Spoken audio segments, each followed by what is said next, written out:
Bismillahirrahmanirrahim. Assalamualaikum warahmatullahi wabarakatuh. Welcome back to my channel Jamal Official Vlog. Kawan-kawan, kali ini saya akan bahas salah satu materi yang cukup penting buat kalian, yaitu gagal bayar di pinjaman online sampai ditetapkan menjadi tersangka kasus pidana. Kok bisa? Nah, kalian simak ya videonya, saya akan ulas sampai habis. Jangan pernah takut oleh ancaman dan teror dari DC pinjaman online.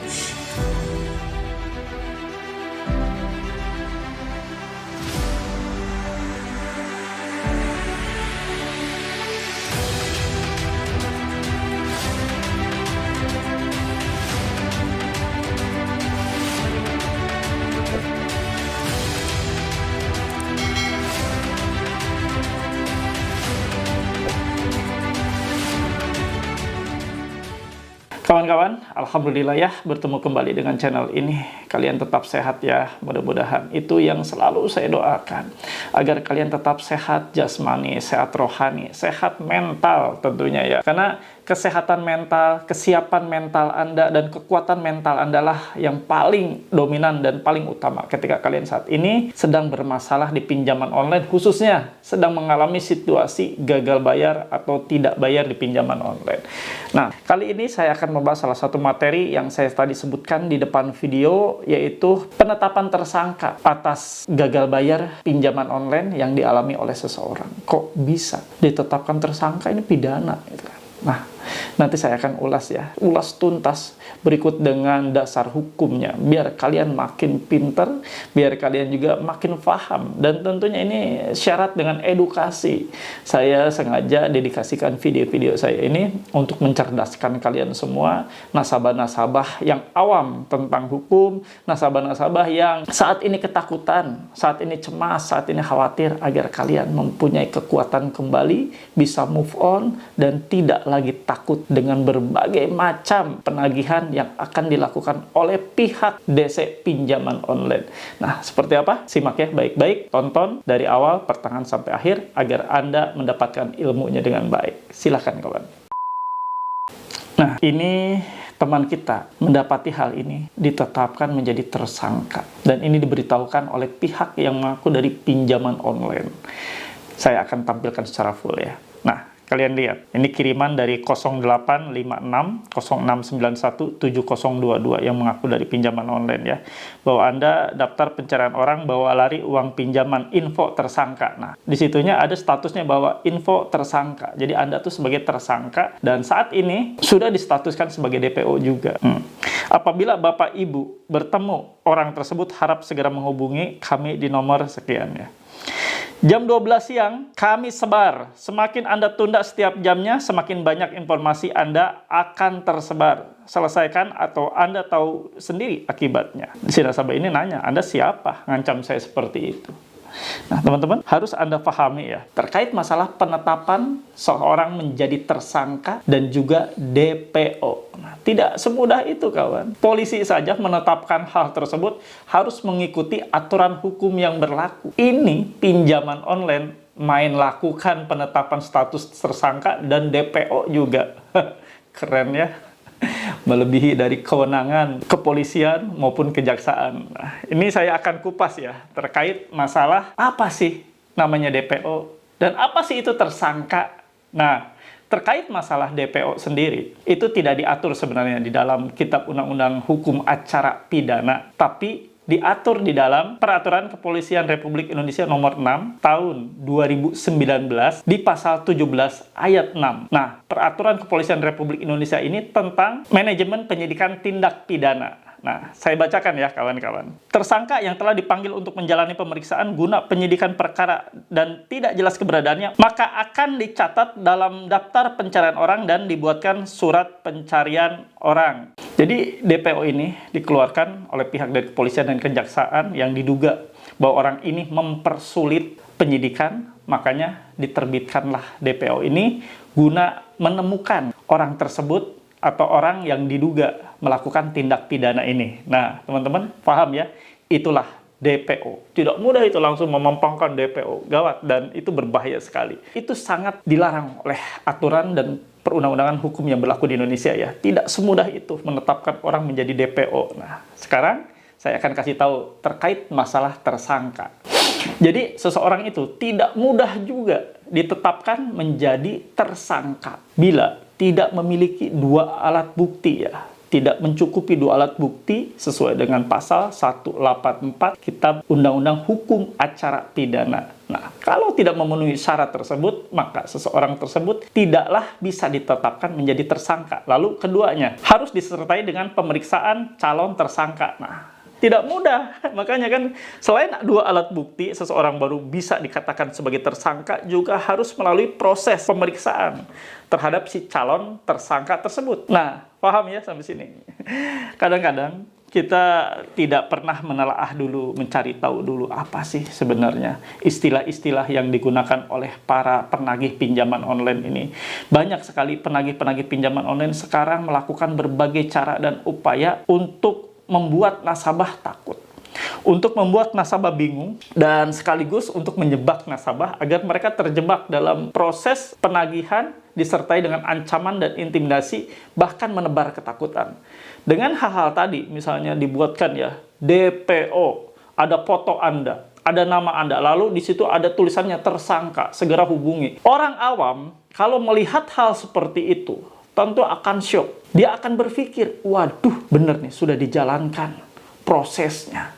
Padahal sebenarnya bukan ya, tidak seperti itu dan tidak semudah itu. Makanya kenapa saya selalu mengulas video-video yang berkaitan dengan hal ini, lalu saya ulas, saya review, biar kalian paham, biar kalian terbuka wawasannya. Sekaligus saya ingin mengedukasi masyarakat, khususnya yang saat ini sedang terjebak dalam pinjaman online, lalu ditakut-takuti oleh pihak penagihnya.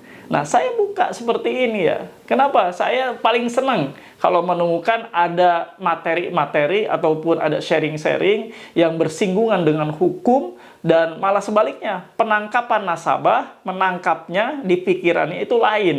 Bahwa itu benar-benar terjadi, padahal sebaliknya itu adalah bohong atau hoax yang diterbitkan oleh penagih pinjaman online. Nah, teman-teman, saya berharap kalian dengan nonton video-video di channel ini kalian makin tambah cerdas ya, bukan malah tambah takut. Ada ya kebalikannya, saya nggak ngerti ya apakah itu emang sengaja orang-orang yang ingin mengacaukan atau ingin membuat mental orang jatuh dengan bilang di komentar YouTube bahwa, Pak, saya makin down, saya makin takut katanya kan. Berarti ya kita patut curiga gitu kan. Orang tersebut sebenarnya nonton video saya atau sengaja menebar ketakutan di kolom komentar. Banyak sekali ya hal-hal seperti itu, dan saya berharap dengan adanya video-video saya ini kalian tumbuh ya semangat kalian, tumbuh ya keberanian kalian, dan tumbuh wawasan kalian makin hebat lagi ya terkait masalah hukum dan perpinjolan. Nah, kawan-kawan, saya kasih tahu ke kalian semua ya, seperti yang saya ulas sebelum-sebelumnya, bahwa pihak dari DC pinjaman online tentunya akan mencari cara agar kalian segera melakukan pembayaran. Karena mereka pada saat ini pun sedang dikejar-kejar oleh pihak manajemen atau perusahaannya, atau pihak yang memberikan tugas kepada mereka, bosnya, atasannya, untuk segera menyelesaikan tagihan-tagihan yang belum terbayar. Mereka tentu akan terbentur dengan ancaman juga. Bukan hanya Anda yang diancam oleh DC, tapi si DC ini juga diancam oleh bosnya, oleh pimpinannya, oleh atasannya. Mereka diancam akan diberhentikan, diancam tidak akan mendapatkan gaji, diancam tidak akan mendapatkan THR. Makanya mereka akan melakukan berbagai pola dan siasat agar Anda menyegerakan bayar dengan cara apapun.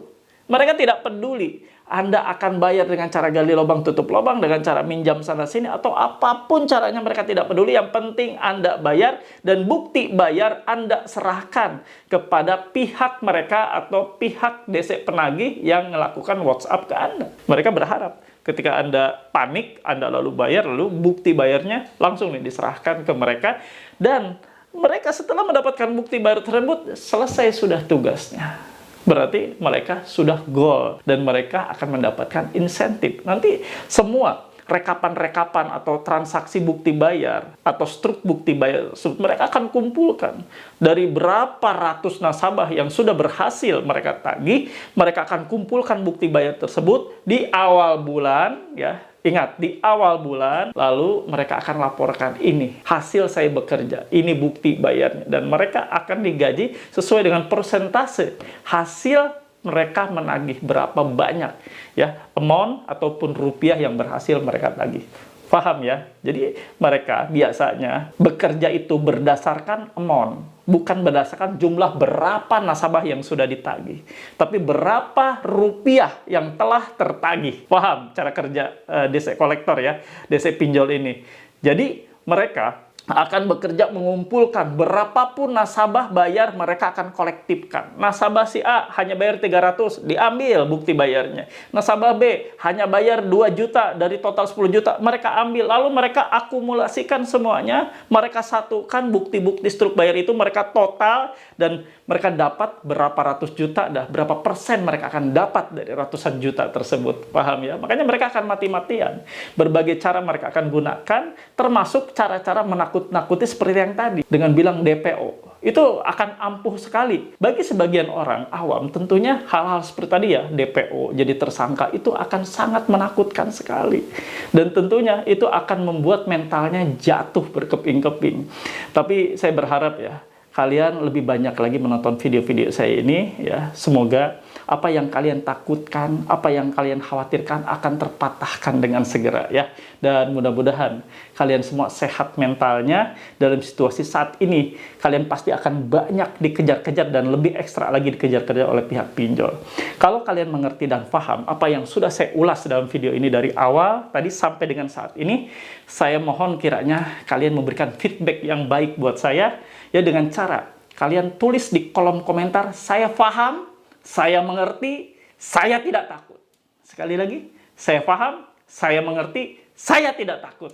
Karena dengan cara seperti itu, Anda mengumandangkan saya paham, saya mengerti, saya tidak takut, secara otomatis itu akan menjadi afirmasi positif yang masuk ke dalam tubuh Anda, ke dalam diri dan pikiran Anda, dan insya Allah itu akan memberikan kekuatan mental buat kalian, membooster mental kalian, terutama akan membooster mental kalian. Sehingga ketika mendapati hal semacam ini, hal-hal semacam ini atau sejenisnya, kalian sudah tidak ada lagi rasa takut, malah kalian akan menganggapnya hal-hal yang biasa saja. Silahkan ketik di kolom komentar, saya paham, saya mengerti, saya tidak takut. Halo teman-teman semua, jangan lupa ya untuk subscribe channel YouTube Jamal Official Vlog, lalu aktifkan loncengnya untuk mendapatkan notifikasi terbaru dari setiap video-video yang telah diupload. Jangan lupa juga untuk di-like, di-komen, dan di-share. Terima kasih.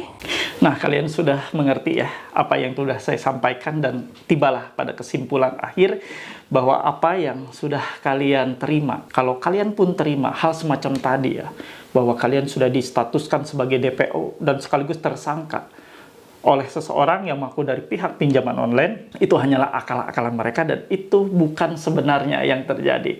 Kalian tidak mungkin ditetapkan menjadi seorang tersangka atau DPO bila tidak memenuhi unsur-unsur yang ada, unsur-unsur yang harus dipenuhi secara undang-undang. Jadi hal tersebut mutlak adalah untuk menakut-nakuti Anda. Anda sekarang kasusnya apa? Anda sendiri kan tidak dilaporkan oleh pihak pinjaman online terkait masalah pidana, lalu tiba-tiba ujuk-ujuk Anda jadi DPO dan sebagai tersangka. Bohong itu ya.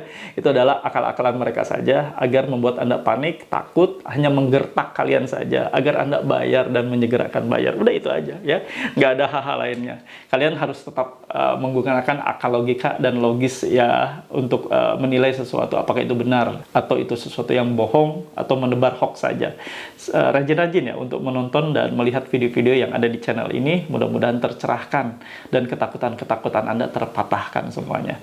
Terima kasih kawan-kawan yang sudah menonton dari awal pertengahan sampai akhir. Mudah-mudahan ini menjadi edukasi buat kalian semua, menambah wawasan kalian dan sekaligus untuk membooster mental kalian semua. Bagi kawan-kawan yang belum mendukung dan mensupport channel ini, silahkan bantu saya, sekali lagi bantu saya dengan cara di subscribe channel Jamal Official Vlog lalu diaktifkan loncengnya. Kawan-kawan, kenapa harus diaktifkan loncengnya? Agar Anda mendapatkan notifikasi atau pemberitahuan langsung di handphone Anda ketika ada video terbaru yang saya upload setiap harinya. Dan kawan-kawan semua, apabila berkenan, sekali lagi saya mohon bantuan untuk membagikan video ini ke teman-teman kalian, ke berbagai media sosial kalian. Insya Allah ketika siapapun yang menerima hasil share dari kalian. Lalu mereka berubah tidak lagi melakukan pinjaman online, berubah untuk menghindar dari riba, tidak lagi mau melakukan riba, dan insaf, tobat, lalu istiqomah. Insya Allah itu menjadi pahala jarih buat kalian semua.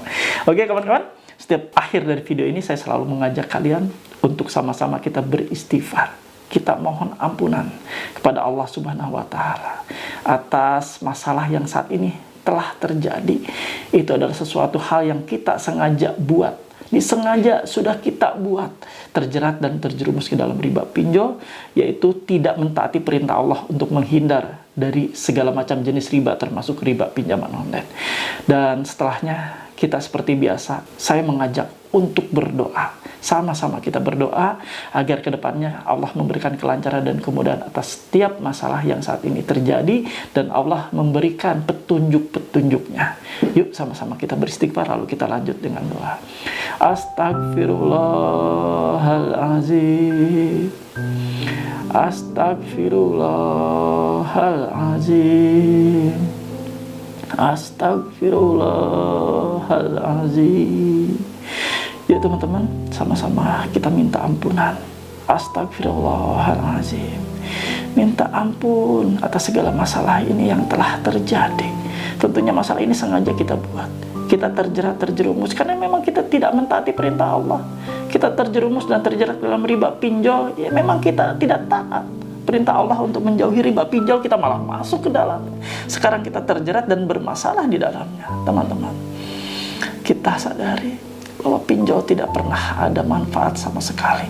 Mudorotnya iya. Banyak sekali masalah yang ditimbulkan oleh pinjaman online ini. Masalah yang saat ini datang silih berganti setiap hari. Dipermalukan oleh pinjaman online ini, disebar-sebar data kita, utang-utang kita, aib-aib kita terkait masalah utang kita dipinjol, semuanya sudah tersebar ke pimpinan di kantor, ke teman-teman, sahabat, bahkan saudara dan keluarga pun tak luput dari incaran dan teror mereka. Kawan-kawan, segera hindari, tobat, tidak lagi untuk masuk dan terjerat ke dalam riba pinjaman online. Dan sadari pula bahwa kita sudah terlanjur tidak mentaati perintah Allah. Mohon ampun sekali lagi. Astagfirullahaladzim. Yuk sama-sama kita berdoa. Ya Allah, ya Rabb yang Maha Pengasih, Maha Penyayang, ampuni hamba-Mu ini ya Allah, telah lalai atas perintah-perintah-Mu. Ampuni hamba-Mu ya Allah. Hamba ingin tobat, hamba ingin hijrah, hamba ingin istiqomah keluar dari seluruh jeratan riba pinjaman online ini ya Allah. Berikan hamba rezeki yang terbaik yang datang dari-Mu, jauhkan dari rezeki-rezeki yang haram. Mudahkan serta lancarkan setiap ikhtiar dan pekerjaan yang kami lakukan ya Allah, untuk memenuhi kebutuhan hidup keluarga kami, dan sehatkan kami semua agar kami dapat menjemput seluruh rezeki-Mu yang halal yang maksimal. Amin ya rabbal alamin. Alhamdulillah teman-teman, mudah-mudahan tayangan video kali ini memberikan booster mental buat kalian semua, memberikan kekuatan buat kalian semua.